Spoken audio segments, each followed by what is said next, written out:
PGSI semester 5. Di sini saya akan menjelaskan tentang cerpen. Selanjutnya membagian ini.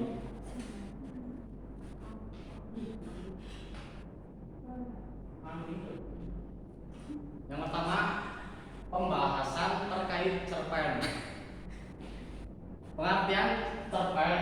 Cerpen adalah sebuah karya sastra pendek yang bersifat fiktif dan mengisahkan tentang sesuatu permasalahan yang dialami tokoh secara ringkas. Jadi cerpen ini misal saja semua orang kan memiliki riwayat hidup, dan agar tidak terlalu lama membacanya maka dibuat cerpen agar menjadi ringkas.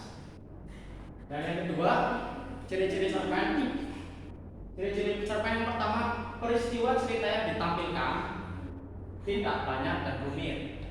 Hal ini berkaitan dengan cerpen yang ringkas. Jadi dalam penulisan cerpen, ciri-ciri yang terdapat, ya peristiwa cerita yang ditampilkan rampung dan jadi tidak terlalu banyak, membuat pembaca tidak malas membaca. Yang kedua, apa yang ditampilkan dalam peristiwa cerita tidak banyak. Yang namanya cerpen, orang di dalam cerpen itu biasanya hanya beberapa orang. Karena jika banyak orang maka cerpen akan semakin panjang. Yang ketiga, alur cerita yang ditampilkan umumnya rapat. Jadi alur dalam cerpen itu biasanya ditampilkan rapat agar tidak kelihatan. Yang selanjutnya, yang ketiga, sumber penulisan cerpen. Yang pertama, pengalaman. Yang kedua, pengetahuan. Yang ketiga, pengamatan. Dan yang keempat, imajinasi. Pengalaman. Semua orang yang menulis cerpen pasti rata-rata menulis dari apa yang dialami dulu. Jadi biasanya orang itu membuat cerpen kisah dulu yang ditulis lagi dengan ringkas. Yang kedua, pengetahuan. Untuk pengetahuan, dalam menulis cerpen, pengetahuan juga tidak kalah penting dengan pengalaman, karena pengetahuan bisa memberikan pelajaran bagi orang yang membaca. Yang ketiga, pengamatan. Dalam penulisan cerpen, sumber penulisan cerpen, pengamatan. Pengamatan tidak kalah penting dengan dari pengalaman dan pengetahuan. Karena sumber dari penulisan cerpen tadi itu ada 4. Selanjutnya yang keempat, hubungan realitas nyata dengan realitas karya sastra. Yang pertama, pengarang melakukan reaksi atas realitas yang terjadi, bukan memindahkan realitas nyata ke dalam karya sastra. Jadi maksudnya untuk yang pertama ini memberikan reaksi tentang realitas dari cerpen yang dibuat. Dan yang kedua, pengarang menciptakan sebuah dunia baru atas apa yang dilihatnya. Jadi kalau orang menulis cerpen itu, dalam penulisan cerpen hal lebih baik penulis atau pengarang membuat dunianya sendiri agar bisa lebih leluasa. Selanjutnya, proses penciptaan karya sastra. Yang pertama, pengalaman atau realitas. Yang kedua, imajinasi. Yang ketiga, proses menulis. Dan yang keempat, karya sastra. Yang pertama, pengalaman atau realitas. Biasanya orang membuat cerpen, menulis cerpen itu berdasarkan pengalaman dan realitas yang terjadi pada orang yang mengalaminya. Yang kedua itu imajinasi. Dalam penulisan cerpen, imajinasi dari seorang pengarang atau penulis juga tidak kalah penting, karena agar mendapatkan hasil yang maksimal, penulis atau pengarang harus berimajinasi agar lebih kreatif. Dan yang keempat, proses menulis. Proses menulis ini alangkah terjadi setelah adanya pengalaman dan ide atau imajinasi. Nah, setelah itu dituangkan dalam buku atau kertas agar tidak diam. Yang empat, karya sastra. Setelah semuanya telah dijalankan, biasanya pengarang atau penulis cerpen akan lambat laun akan membuat karya sastranya sendiri. Selanjutnya imajinasi.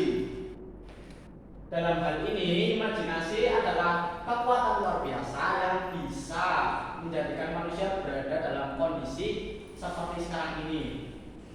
Luapan imajinasi yang dituangkan dalam bentuk karya sastra. Jadi jika pengarang atau penulis menulis karyanya, dalam menulisan karya agar lebih menarik dan kreatif, pengarang itu berimajinasi, berandai-andai agar sesuatu yang akan diciptakannya menarik dan dapat dibaca oleh orang lain. Selanjutnya langkah-langkah menulis cerpen. Yang pertama, harus ada ide cerita. Ide cerita bisa berasal dari semua yang dilihat, dialami, dan dirasakan. Dalam keadaan tertentu, ide cerita ini bisa dianggap menjadi cerita dari sudut pandang yang berbeda dan menarik. Yang namanya ide kan tidak selamanya keluar langsung. Jadi yang namanya ide itu biasanya tidak disangka keluarlah ide di mana harus membuat karya sastra atau cerpen seperti apa. Dan yang kedua, menyusun paragraf awal dengan menarik. Selain ide cerita, yang kedua, menyusun paragraf awal dengan menarik juga penting dalam langkah-langkah menulis cerpen. Paragraf pertama harus disusun dengan menarik agar pembaca terus ingin meneruskan proses pembacanya. Jadi dalam penulisan cerpen, paragraf pertama itu harus berisi tentang hal yang menarik agar pembaca menjadi ingin lebih tahu bahwa sebenarnya itu cerpennya akan mempunyai ending yang seperti apa. Selanjutnya, yang ketiga, membangun suasana cerita. Untuk yang ketiga ini, suasana cerita dapat dibangun melalui penggambaran kata yang tepat. Dan yang kedua, suasana dapat diibaratkan sebagai cahaya, sesuatu yang sulit untuk dirumuskan tetapi dapat dirasakan. Jadi dalam membangun cerita itu kan ada suasana-suasana tertentu, suasana di mana pengarang sedang senang, sedang sedih, dan sedang bahagia atau sedang kesedihan. Suasana dapat diibaratkan sebagai cahaya. Jadi suasana ini cukup penting karena dalam cerita itu suasana pasti ada. Misalnya suasana pada saat hujan, pada saat panas, dan pada saat yang lain-lain. Yang keempat, latar dalam karya sastra. Yang pertama latar material, yang kedua latar sosial. Latar material menunjukkan tempat dan waktu terjadinya peristiwa cerita. Jadi latar material ini ibarat seperti pengarang sedang melakukan hal apa di suatu tempat. Nah, di suatu tempat itu berarti latar material. Dan yang kedua latar sosial, segala macam keadaan sosial budaya masyarakat yang tampak dalam cerita. Jadi pengarang melihat dalam suatu daerah memiliki keunikan atau sesuatu yang berbeda dari daerah lain yang menjadi latar sosial dalam masyarakat. Selanjutnya, yang pertama latar cerpen. Latar yang ditampilkan adalah latar yang berhubungan dengan peristiwa hindari penggambaran latar yang tidak memiliki hubungan dengan peristiwa cerita. Jadi yang namanya cerita masa lalu dan apa yang terjadi di masa lampau itu biasanya latar berhubungan dengan peristiwa. Jadi peristiwa yang dilakukan itu di latar tersebut. Jadi misal melakukan hal sesuatu tapi latarnya berbeda, maka itu tidak boleh. Yang kedua, tokoh, penokohan, dan alur. Yang pertama, jumlah tokoh dalam cerpen tidaklah banyak. Jadi seperti yang saya jelaskan tadi bahwa dalam pembuatan cerpen ini tidak boleh terlalu banyak orang. Dan yang kedua, penokohan. Ditampilkan sekilas hanya yang diperlukan untuk mendukung cerita. Jadi dari beberapa tokoh atau orang yang ada dalam cerita itu hanya yang penting-penting saja yang ditampilkan dalam cerita. Dan yang ketiga, alur. Dalam cerpen sebaiknya bersifat rapat. Nah, dari alur ini seperti yang tadi, mengapa harus bersifat rapat? Agar pembaca ini menjadi ingin tahu. Jadi istilahnya untuk sekarang kayak pola kayak gitu. Jadi pengen tahu apa ini selanjutnya dan ini bagaimana. Selanjutnya, dan yang ketiga, menciptakan ending cerita. Jadi yang namanya cerita ada awal dan ada akhir.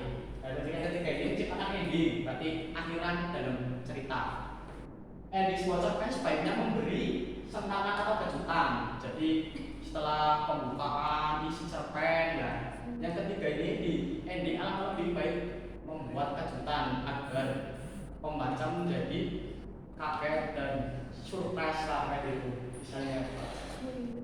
Yang keempat, beri judul, fungsi judul. Yang pertama, menentukan nasib apakah cerpen tersebut akan menarik minat pembaca atau tidak. Jadi cerpen ini ketika pembaca ingin membaca cerpen pasti melihat dulu dari judulnya. Jika judulnya menarik maka pembaca akan membacanya, dan jika tidak menarik maka pembaca langsung tidak ingin membacanya.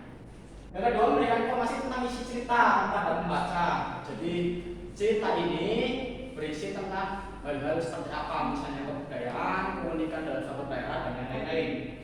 Yang ketiga, judul bisa dibuat hanya dengan satu kata. Contoh yang pertama, don. Yang kedua, trik, pas, fitnah, dan lain-lain. Jadi judul ini sebenarnya tidak harus